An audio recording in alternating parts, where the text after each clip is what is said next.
डाकू जी को डाका से नफरत हो गई, तो महात्मा की कुटिया में पहुंचे, भगवान शिष्य बना लो। तो वो क्यों लाल लाल आंखें और भयंकर चेहरा, उठी हुई मूछें देखा तो बोले चाय साहब पिलाए, बोले भगत जी आगे और बढ़िया कुटिया वहां चले जाओ। 2-4 जगह उसको टरका दिया, एक महात्मा जी ने रख लिया।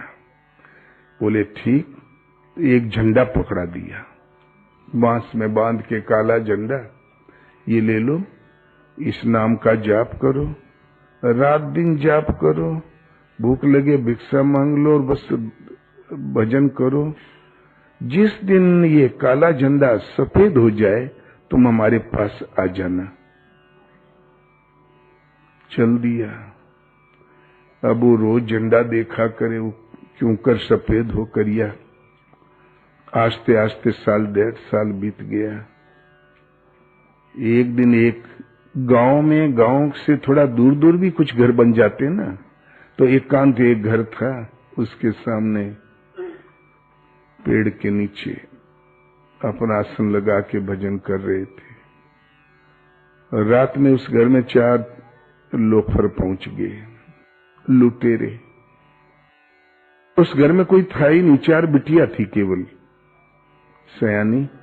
उन्होंने बहुत हल्ला मचाया, गांव भर जग गया। घबराना मत, हम आ रहे हैं, घेरो रे, चलो रे। भारत की कायदा है हिंदुओं में, हल्ला खूब मचाएंगे, समय पर पहुंचेगा कोई नहीं। और तो और सामान सब ले लिया, 4 बिटियों को भी घिसला के ले चले। तो डाकू महात्मा से रहा नहीं गया, बोले मुझ में क्षमता है, मैं इनकी रक्षा कर सकता हूं, मैं ठहरा साधु, कहीं पाप न हो जाए, गुरु महाराज की आज्ञा का उल्लंघन न हो जाए। फिर नहीं रहा गया, उनकी बिटियों का क्रंदन सुन के नहीं रहा गया।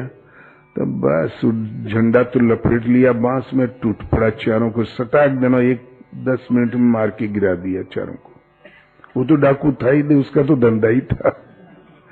गिरा दिया 4 को, और उस डंडे की पिछली नोक से ढकेल के कोठड़िया में बंद कर दिया, एक झोंपड़े में बंद करके बाहर से सिकड़ी लगा दिया। और बोले बेटा आपन सामान लो, घरे जाओ, आज कोई खतरा नहीं, तुम लोग निश्चिंत रहो। वो अपनी लिए बिटिया तो घर में भाग गई, सब सामान लेके। बड़े सवेरे भीड़ लग गई। बोले हम देख लेंगे, कहीं भी छिप नहीं सकते, मैं पोल खोल के दम लूंगा, कहां से आए होंगे। हम दरोगा जी हमारे मित्र हैं, तो कोई बोले मैं मायावती के यहाँ चाय पीता हूं, मैं बताऊंगा। और लगे दौड़ के ढूंढने। तो महाराज वहां से चिल्पों से दूर एक पेड़ के नीचे बैठे थे, चबूतरे पर लेटे थे। तो बोले यही है, इसकी आंख तो देखो लाल लाल, यही था चोर।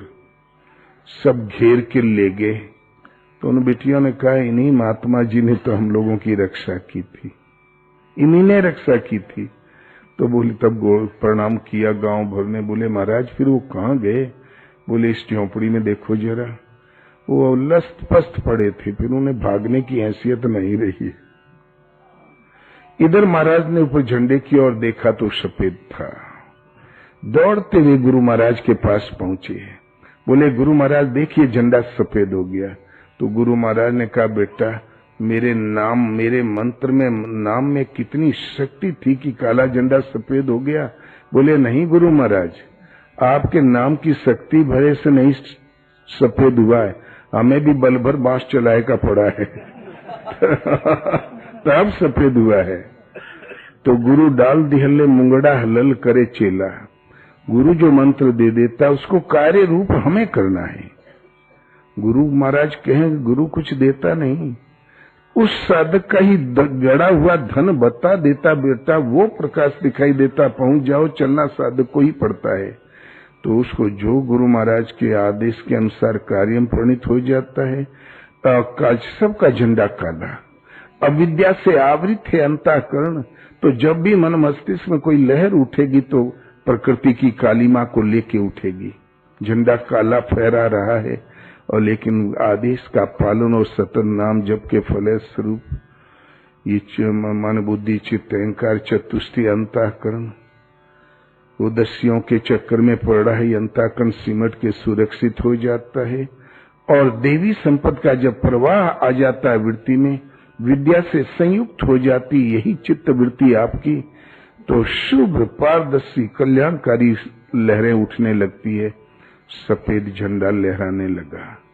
इसलिए गुरु महाराज के आदेश का पालन, और तो ये काली मां धुल जाएगी, श्वेत झंडा फहराने लगेगा।